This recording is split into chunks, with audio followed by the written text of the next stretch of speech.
Hello everybody and welcome back to my channel. I've been asked by a few people to make a video to show you how I put this folio together. I made it from scratch for the Tracie Fox DT Project, and so I'm going to give that a go. So you need to start with two pieces. I'm going to make the box exactly the same, but we'll probably decorate it a bit differently. So you need to start with two pieces of card, one 12 by 12 and one that is 6 1/8 by 3 1/8. And I'm going to take the 12 by 12 card first of all, and I'm going to score along one edge at 4 inches, 4.5 inches, 9.5 inches and 10 inches. This is going to be the sides of the box, the 1/2 inch, so I'm making it a little bit bigger than the one I did before. Now I'm going to turn the card 90 degrees and I'm going to score at 2.5 inches, 3 inches, 10 inches and 10.5 inches. So our box is going to be approximately, or hopefully pretty close to 5.7. So this is, I don't know if you'll be able to see that. I'm trying to use light cards so that you can. So you've got score lines here and here. So we're going to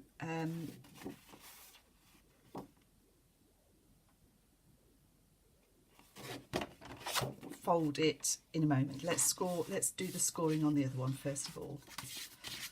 So on this smaller piece, the 6 1/8, we're going to score along this long edge. We're going to score at 1/4 inch, 5/8 of an inch, 5.5 inches, and 5 7/8. And then I'm going to turn it this way, and on the short side I'm going to score at 1/4 inch and 5/8 of an inch. So the depth of our box will be 3/8 of an inch rather than 1/2 an inch, which means it'll fit comfortably into the box that we're making. So if I pop the scoreboard away,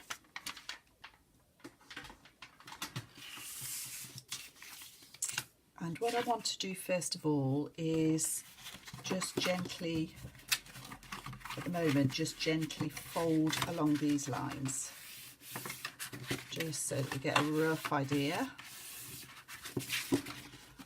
That, and that, and that, and that. And I've got it now so that this wider side is on the left, that's going to be the front, and this shorter bit here is going to be the top, and I'm just going to put a T there so that we know which is the top. Now to make the box we need to cut out these corner pieces, so I'm going to cut just to the side of the score line and up to the corner.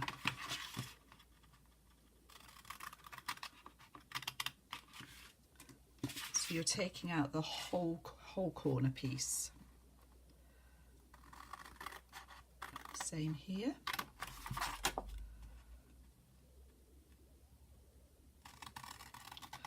Try and do this carefully and accurately.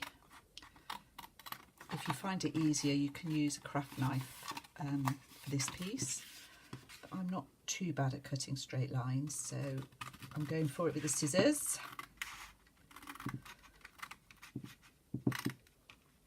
So we're going to the inner score line each time.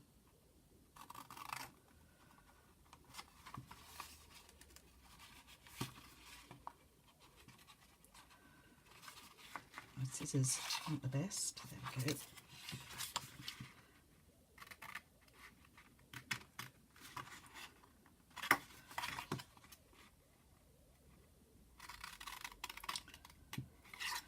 So that's the basic box,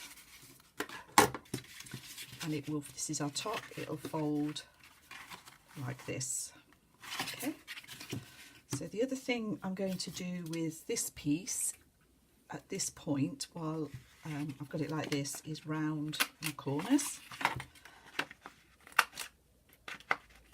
And I'm using, I think this is a 1/4 inch.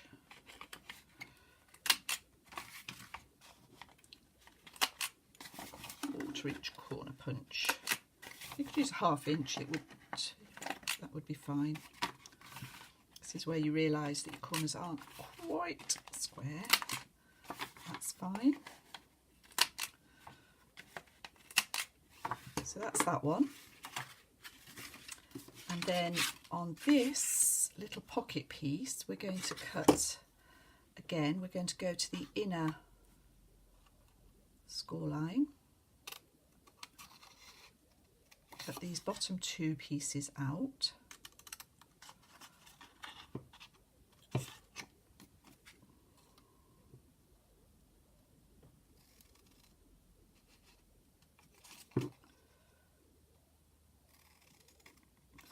And then because this is going to be a pocket, I'm just going to taper this top edge. So I'm going from the inner score line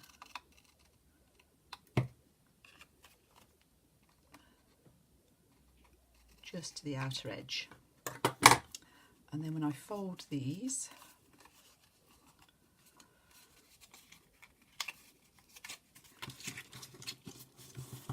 what we'll have is a little pocket like so that we can stick to the inside of this once we've covered it in paper. And because it's cut slightly shorter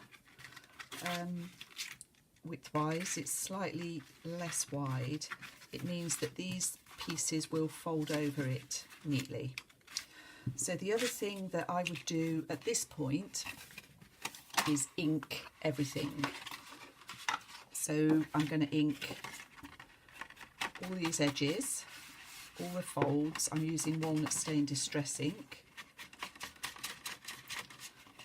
So I'm going to go around and do all of those, all of the edges, inside and out, and on the pocket.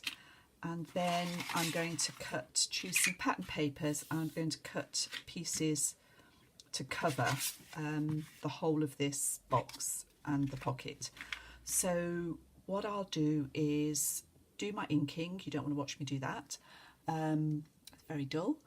And then choose my papers. I'm going to cut them out, but I'll give you the sizes when I come back. I like my papers to reach almost to the edges, so I will only be cutting them a 1/16 of an inch less size-wise than each of these. So bear with me, and hopefully I'll be back shortly with the next part of this tutorial. Thank you.